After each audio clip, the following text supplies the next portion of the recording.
Durante más de 2 semanas, Ami no tuvo ninguna noticia de Nahum, y entonces, preocupado por lo que pudiera haber ocurrido, dominó sus temores y efectuó una visita a la casa de los Gardner.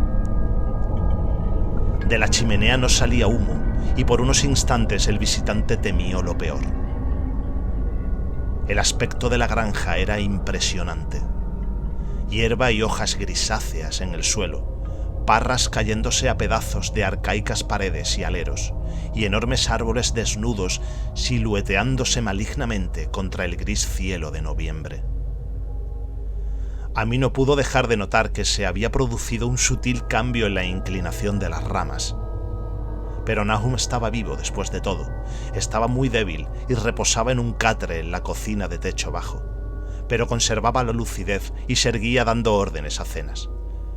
La estancia estaba mortalmente fría, y al ver que Ami se estremecía, Nahum le gritó a Zenas que trajera más leña.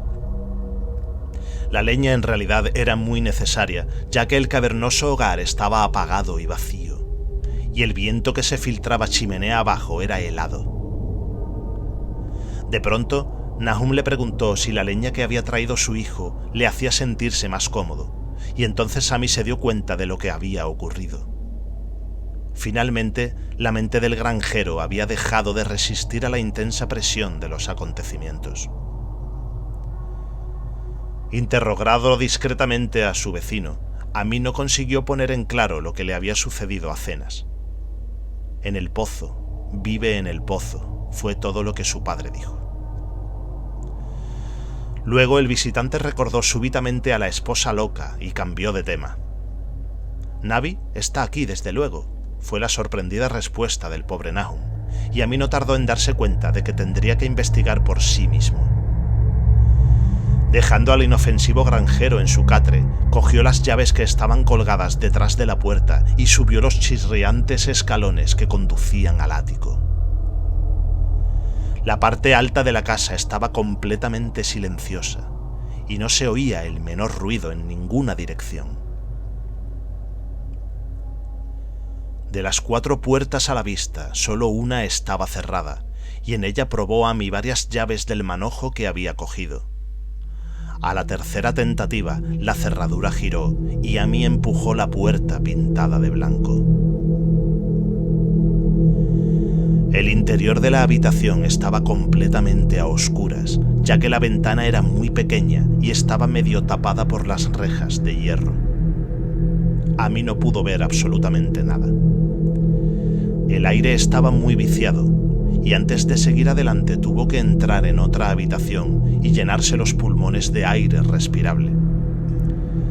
Cuando volvió a entrar, vio algo oscuro en un rincón, y al acercarse no pudo evitar un grito de espanto. Mientras gritaba, creyó que una nube momentánea había tapado la escasa claridad que penetraba por la ventana, y un segundo después se sintió rozado por una espantosa corriente de vapor.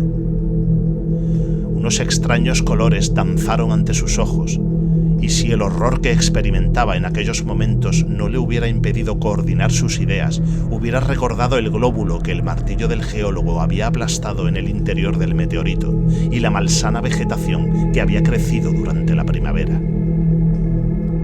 Pero en el estado en que se hallaba, solo pudo pensar en la horrible monstruosidad que tenía enfrente y que sin duda alguna había compartido la desconocida suerte del joven Thaddeus y del ganado. Pero lo más terrible de todo era que aquel horror se movía lenta y visiblemente mientras continuaba desmenuzándose. Ami no me dio más detalles de aquella escena, pero la forma del rincón no reapareció en su relato como un objeto movible. Hay cosas que no pueden ser mencionadas, y lo que se hace por humanidad es a veces cruelmente juzgado por la ley. Comprendí que en aquella habitación del ático no quedó nada que se moviera, y que no dejar allí nada capaz de moverse debió ser algo horripilante y capaz de acarrear un tormento eterno. Cualquiera no tratándose de un estólido granjero se hubiera desmayado o enloquecido, pero Ami volvió a cruzar el umbral de la puerta pintada de blanco y encerró el espantoso secreto detrás de él.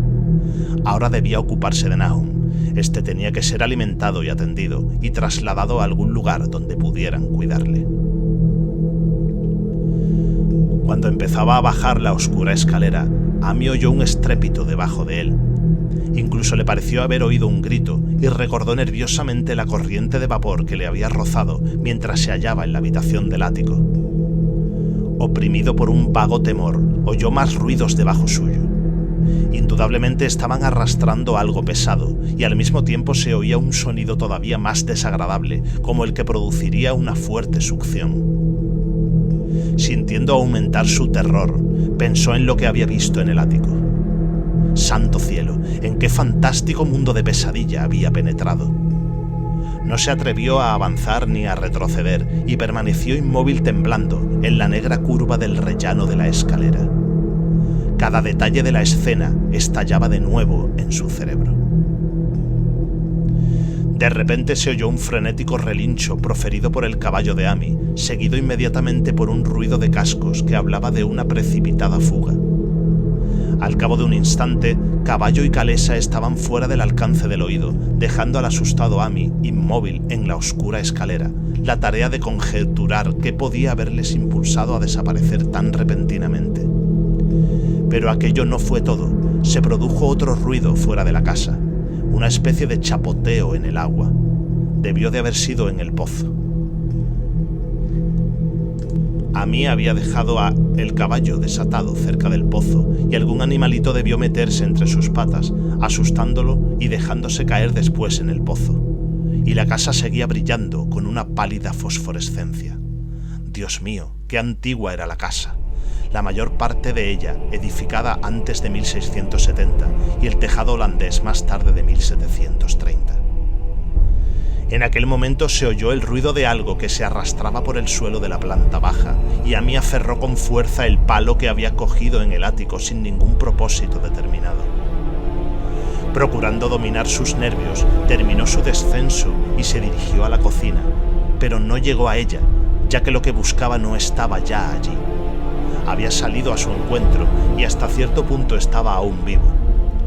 Si se había arrastrado o si había sido arrastrado por fuerzas externas es cosa que Amy no hubiera podido decir, pero la muerte había tomado parte en ello.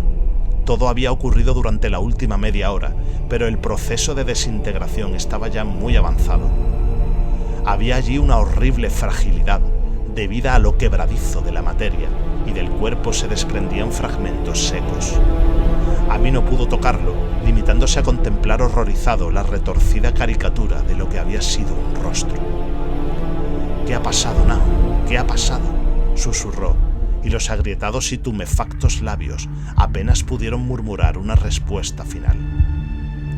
Nada, nada. El color quema, frío y húmedo, pero quema. Vive en el pozo. Lo he visto.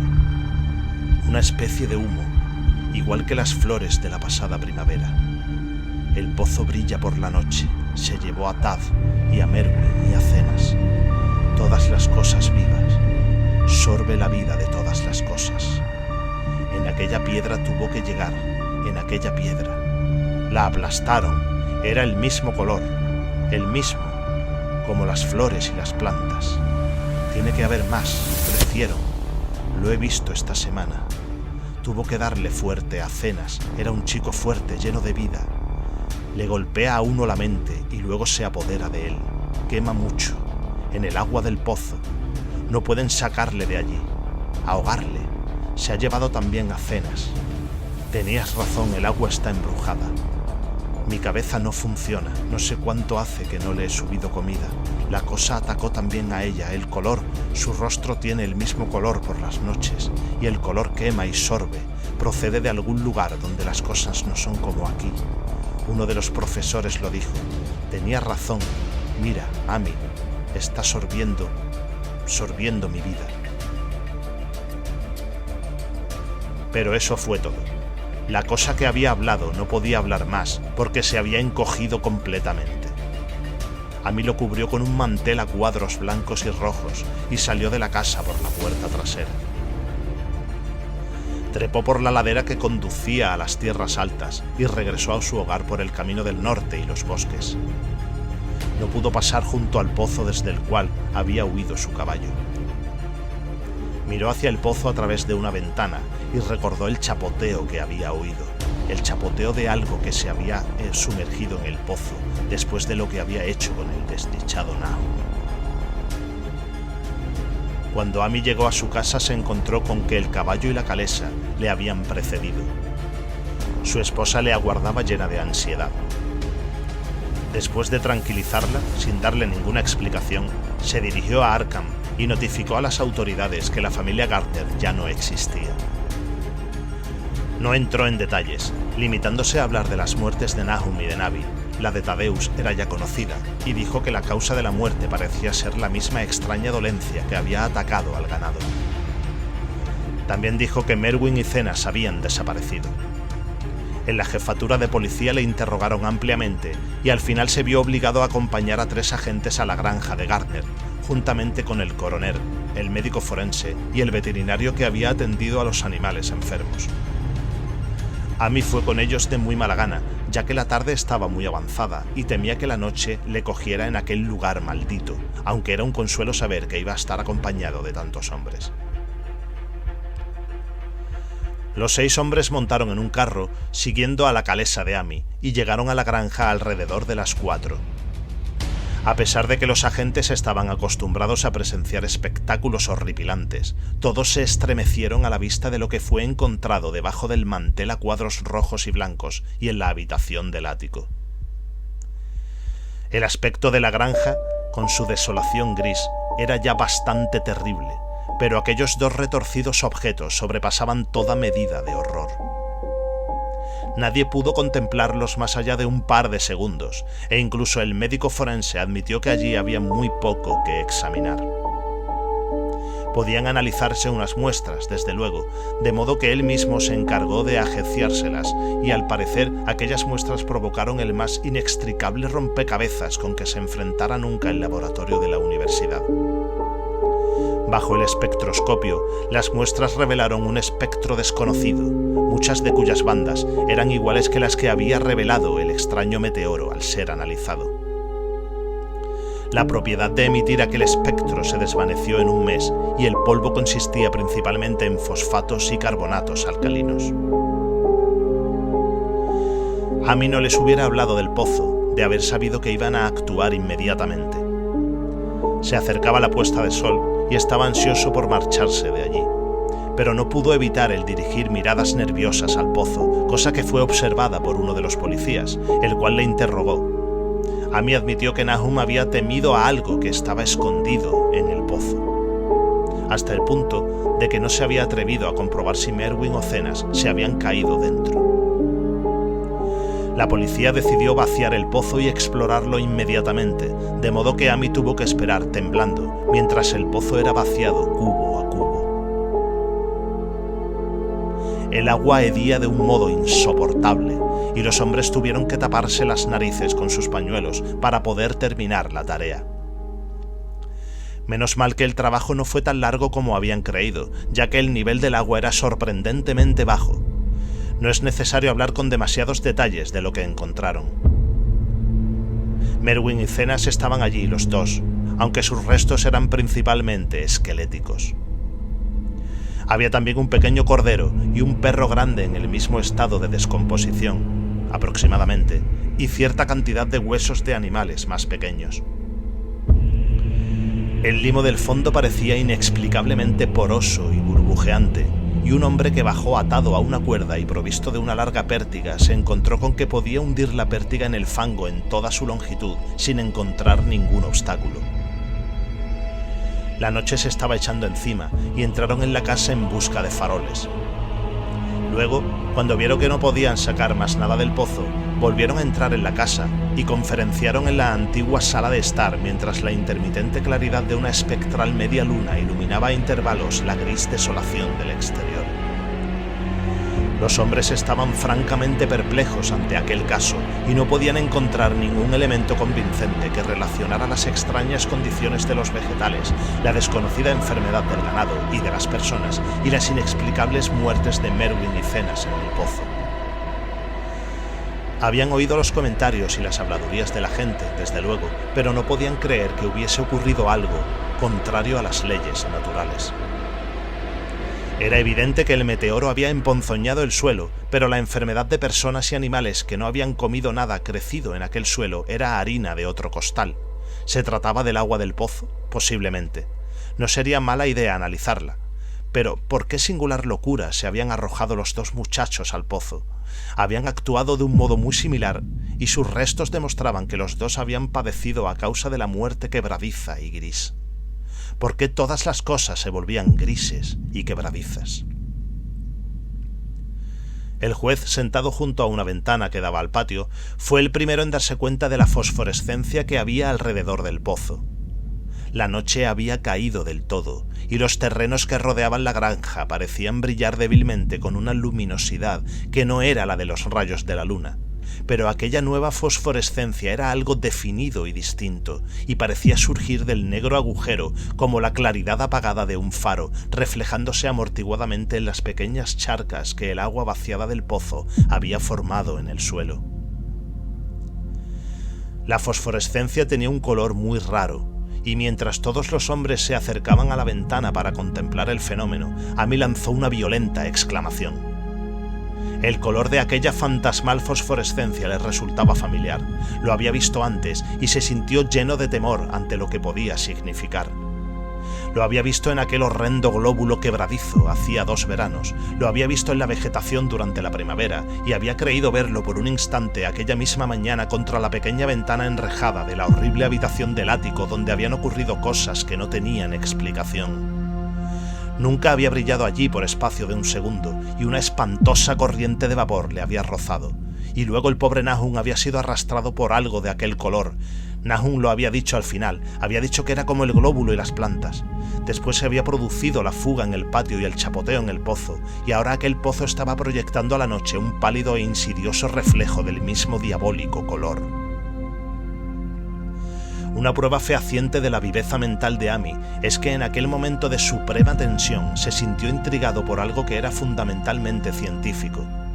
Se preguntó cómo era posible recibir la misma impresión de una corriente de vapor deslizándose en pleno día por una ventana abierta al cielo matinal y de una fosforescencia nocturna proyectándose contra el negro y desolado paisaje.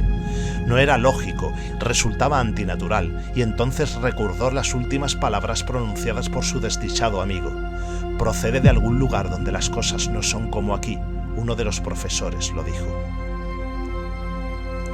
Los 3 caballos que se encontraban en el exterior de la casa, atados a unos árboles junto al camino, estaban ahora relinchando y coceando frenéticamente.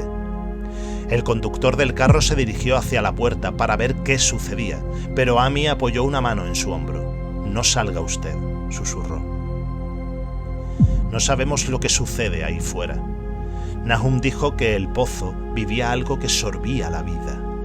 Dijo que era algo que había surgido de una bola redonda como la que vimos dentro del meteorito que cayó aquí hace más de 1 año. Dijo que quemaba y sorbía, y que era una nube de color como la fosforescencia que ahora sale del pozo y que nadie puede saber lo que es.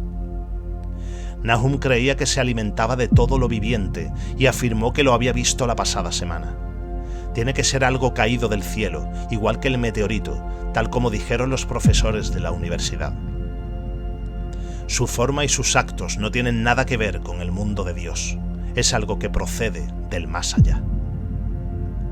De modo que el hombre se detuvo indeciso, mientras la fosforescencia que salía del pozo se hacía más intensa y los caballos coceaban y relinchaban con creciente frenesí. Fue realmente un espantoso momento, con los restos monstruosos de 4 personas, 2 en la misma casa y 2 en el pozo, y aquella desconocida iridescencia que surgía de las fangosas profundidades.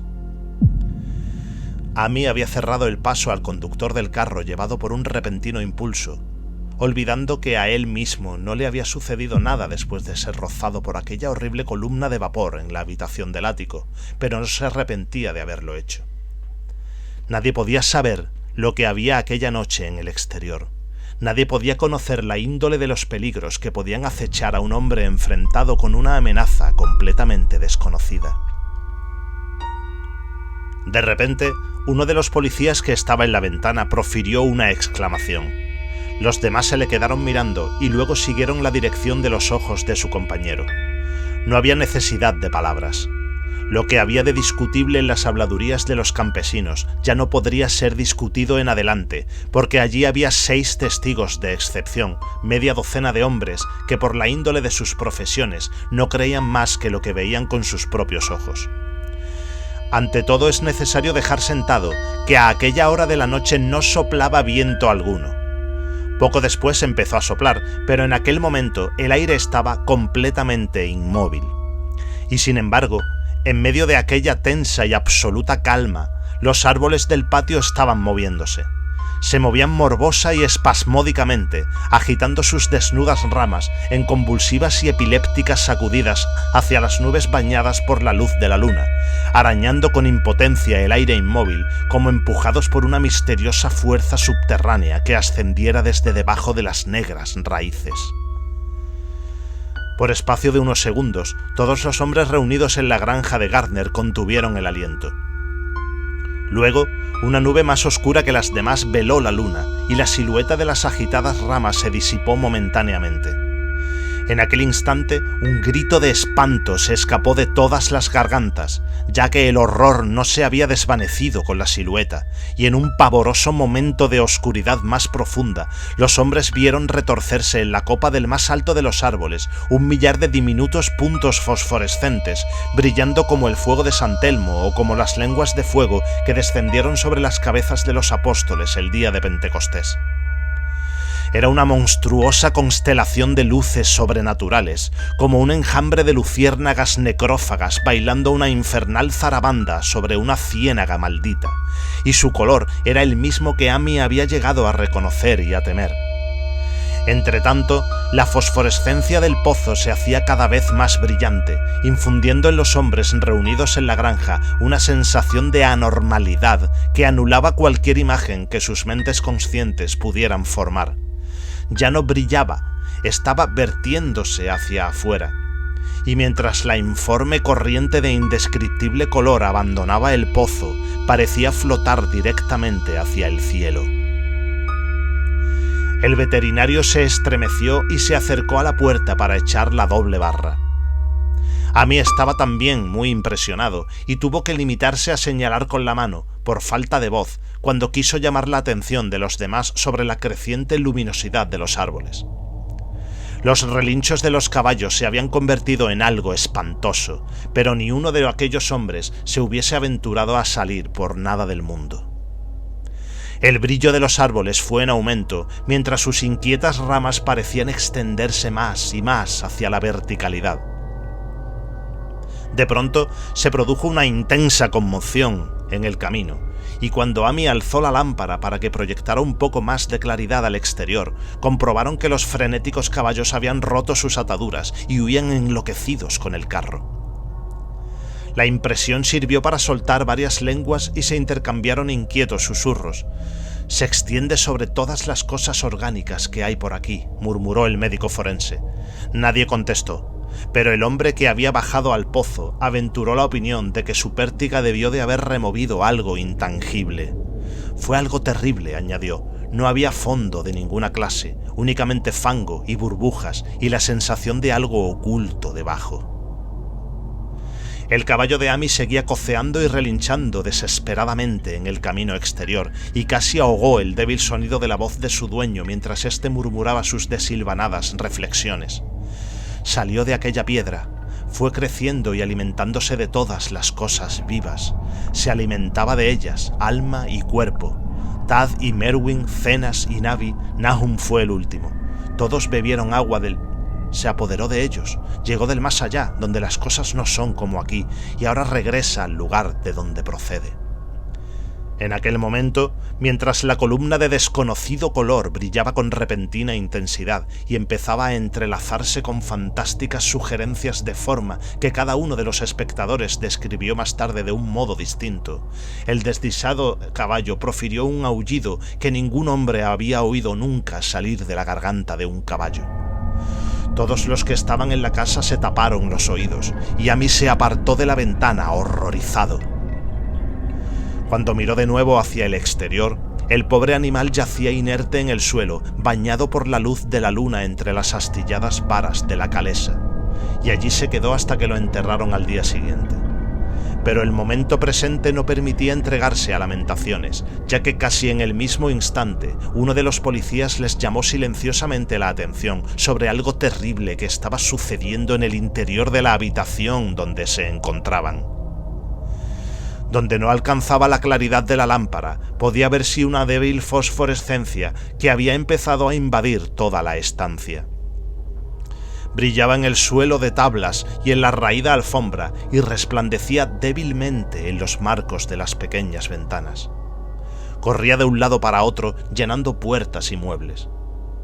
A cada momento se hacía más intensa y al final se hizo evidente que las cosas vivientes debían abandonar enseguida aquella casa. A mí les mostró la puerta trasera y el camino que conducía a las tierras altas. Avanzaron con paso inseguro, como sonámbulos, y no se atrevieron a mirar atrás hasta que llegaron al camino del norte. Ninguno de ellos hubiera osado pasar por el camino que discurría junto al pozo. Cuando miraron atrás, hacia el valle y la distante granja de Gardner, contemplaron un horrible espectáculo. Toda la granja brillaba con el espantoso y desconocido color. Árboles, edificaciones e incluso la hierba que no había sido transformada aún en quebradiza y gris. Las ramas estaban todas extendidas hacia el cielo, coronadas con lenguas de fuego, y radiantes goterones del mismo monstruoso fuego ardían encima de la casa, del granero y de los cobertizos.